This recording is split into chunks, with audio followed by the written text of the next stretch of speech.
మన రాష్ట్రంలో, రాష్ట్ర ప్రభుత్వంలో మంత్రులు మాత్రం ఎప్పటికప్పుడు నవ్వుల పాలు అయితూనే ఉన్నారు.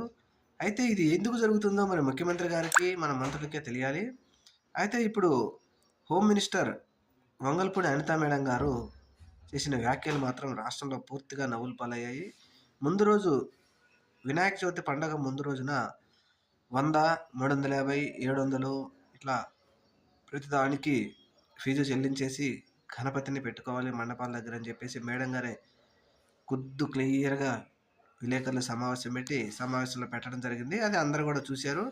అయితే పండగ అయిపోయింది. పండగ మరుసటి రోజున మళ్ళీ దాని మీద యూ టర్న్ తీసుకొని, తూచ్ ఇది మేమనలేదు. జగన్మోహన్ రెడ్డి గారి ప్రభుత్వంలో ఉన్న జీవో నేను చదివాను. అధికారులు ఇస్తే అది నేను పేపర్ చదివాను. అధికారులు పేపర్ ఇస్తే పేపర్ చదవడం ఏంది మేడం? అట్లాంటప్పుడు మంత్రులెందుకు? ముఖ్యమంత్రి తర్వాత హోమ్ మినిస్టర్ అంటారు. మంత్రి పదవి ఇచ్చింది అధికారులు ఇచ్చింది చదవడానికా?